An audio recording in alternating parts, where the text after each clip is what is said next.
Power sharing decreases the possibility of arbitrariness. Explain and elaborate with examples. चलो पहले clarity बनाते हैं। Arbitrariness का मतलब होता है जब पावर एक पर्सन या एक ग्रुप के पास इतनी कॉन्सेंट्रेटेड हो जाए कि डिसीजंस पर्सनल चॉइस या बायस से हो, रूल्स और कंसल्टेशन को इग्नोर करके। तो टारगेट ये है कि डिसीजन मेकिंग को रूल बेस्ड और अकाउंटेबल बनाना। अब पावर शेयरिंग का कोर आइडिया समझो। जब पावर मल्टीपल इंस्टीट्यूशंस और ग्रुप्स में डिस्ट्रीब्यूट होती है तो किसी एक एक्टर के लिए वन साइडेड डिसीजन लेना टफ हो जाता है। क्यों? क्योंकि दूसरे पार्टनर्स क्वेश्चन कर सकते हैं, अप्रूव करना पड़ता है और चेक्स एंड बैलेंसेस ऑटोमेटिकली आ जाते हैं। सबसे पहला टाइप होता है हॉरिजॉन्टल पावर शेयरिंग, मतलब गवर्नमेंट के अलग ऑर्गन्स, लेजिस्लेचर, एग्जीक्यूटिव और जुडिशरी पावर शेयर करते हैं। आइडिया ये है कि अगर एग्जीक्यूटिव गलत या अनफेयर डिसीजन ले तो लेजिस्लेचर क्वेश्चन करे और जुडिशरी उससे रिव्यू करके स्टॉप भी कर सकती है। इससे आर्बिट्रेरीनेस पे ब्रेक लगती है। एग्जाम्पल से लॉक करते हैं। इंडिया में कोर्ट्स जुडिशियल रिव्यू के थ्रू गवर्नमेंट एक्शंस को कॉन्स्टिट्यूशन के अगेंस्ट होने पर स्ट्राइक डाउन कर सकते हैं।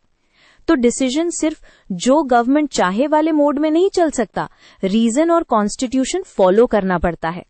सेकेंड टाइप होता है वर्टिकल पावर शेयरिंग, यानी सेंट्रल, स्टेट और लोकल गवर्नमेंट्स के बीच पावर डिवाइड। इसका फायदा ये है कि सेंटर हर चीज पर रैंडमली ऑर्डर नहीं दे सकता। स्टेट्स और लोकल बॉडीज अपने एरिया की नीड्स के हिसाब से डिसीजंस ले सकती हैं और पावर एक जगह जम नहीं होती।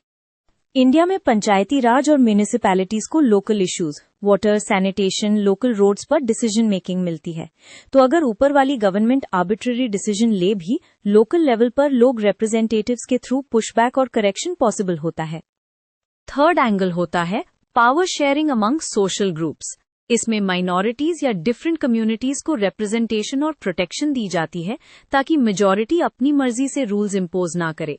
जब सबकी वॉइस टेबल पर होती है, डिसीजन ज्यादा फेयर और नेगोशिएटेड होते हैं। बेल्जियम का एग्जाम्पल यहाँ क्लासिक है।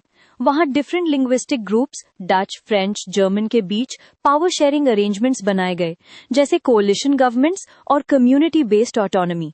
रिजल्ट ये हुआ कि एक ग्रुप के रैंडम डोमिनेंस से कॉन्फ्लिक्ट कम होता है और पॉलिसीज कंसेंट से बनती हैं। फोर्थ टाइप होता है power sharing among political parties and pressure groups.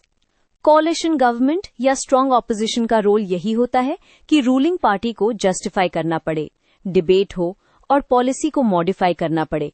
ये प्रोसेस आर्बिट्ररी डिसीजन मेकिंग को डाइल्यूट करता है। इंडिया में कोalition गवर्नमेंट्स का एग्जाम्पल लो। जब मल्टीपल पार्टीज मिलकर गवर्नमेंट बनाती हैं, तो हर मेजर डिसीजन पर कंसल्टेशन होती है। एक पार्टी अकेले अपनी मर्जी से सब पास नहीं करा सकती, सो आर्बिट्रेरीनेस नेचुरली रिड्यूस होती है। अब एक क्विक कॉन्ट्रास्ट सोचो। जब पावर शेयर नहीं होती, कॉन्फ्लिक्ट्स और आर्बिट्ररी रूल का रिस्क बढ़ जाता है। श्रीलंका में एक टाइम पर मेजॉरिटी फोकस्ड पॉलिसी से माइनॉरिटीज एलियनेट हुई और टेंशन्स बढ़े। ये दिखाता है कि पावर शेयरिंग ना हो तो आर्बिट्ररीनेस और इंस्टेबिलिटी का चांस ज्यादा होता है। तो फाइनल आइडिया को एक लाइन में बैंड करते हैं। पावर शेयरिंग आर्बिट्रेरीनेस को इसलिए रिड्यूस करता है क्योंकि पावर डिस्ट्रीब्यूट होती है, डिसीजन मल्टीपल अप्रूवल्स और डिबेट से गुजरता है और इंस्टीट्यूशंस एक दूसरे को चेक करते हैं। इससे डिसीजन ज्यादा ट्रांसपेरेंट, अकाउंटेबल और इंक्लूसिव बन जाते हैं।